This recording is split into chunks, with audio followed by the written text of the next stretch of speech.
கர்த்தராகிய இயேசு கிறிஸ்துவின் நாமத்தில் உங்களை அன்போடு வாழ்த்துகிறேன்.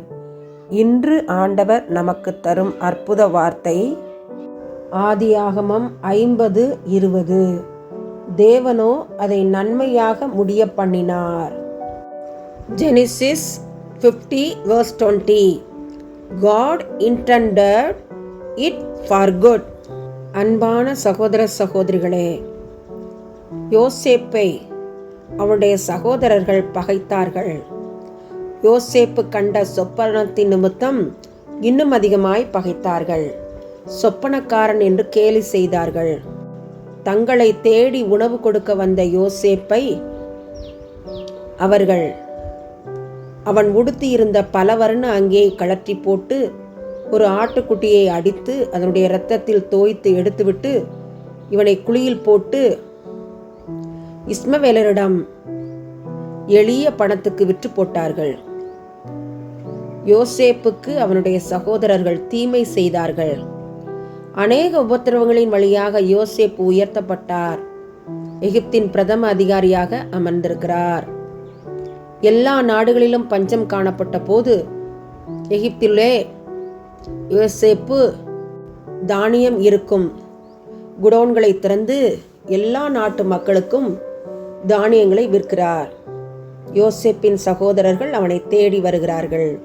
யோசேப்பு இனம் கண்டு கொண்டார். பிறகு யோசேப்பின் தகப்பன் யாக்கோபு மரித்த போது யோசேப்பின் சகோதரர் பயந்தார்கள். அப்பொழுது கொடுக்கப்பட்ட வாக்குத்தத்தமான வசனம்தான் இன்று ஆண்டவர் நமக்கு தந்த வாக்குத்தத்தம். யோசேப்பின் சகோதரர் யோசேப்புக்கு தீமை செய்தார்கள். ஆனால் கர்த்தர் அதை நன்மையாக முடிய பண்ணி அற்புதம் செய்துவிட்டார். இன்று உங்களுடைய என்னுடைய வாழ்வில் ஏற்படும் தீமைகள் என்ன? நம்முடைய உறவினர்கள், நம் உடன் பிறந்தவர்கள், நம்முடைய அன்புக்குரியவர்கள் நமக்கு தீமை செய்யலாம். ஆனால் ஆண்டவர் அதனை நன்மையாக மாற்ற வல்லவர்.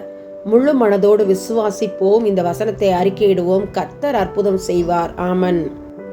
ஜீவிக்கிற தேவனே, தர்மையான ஜெப நேரத்துக்காக ஸ்தோத்திரம். லஞ்சம் கொடுக்கும், லஞ்சம் வாங்கும் மக்களுக்காக மனம் திரும்ப உதவி செய்யும். குறிப்பிட்ட பெரிய பதவியில் காணப்படும் ஒரு உயர் அதிகாரி 70 லட்சம் லஞ்சம் வாங்கி மாட்டிக்கொண்டதை நினைத்து வேதனைப்படுகிறோம். மத்திய மாநில அரசுகளில் நிரந்தர பணியில் உள்ள இது போன்ற மக்கள் லஞ்சம் வாங்குவது எவ்வளவு கேவலமான காரியம் என்பதை உணர்ந்து மனம் திரும்ப உதவி செய்யும். வருகிற வருமானத்திற்குள் சிக்கனமாய் குடும்பத்தை நடத்த உதவும். குடும்பத்தில் சமாதானத்தை தாரும். நீர் பொறுப்பேற்றுக் கொள்ளும். எங்கள் ஜெபத்திற்கு நீர் பதில் கொடுத்ததற்காக நன்றி.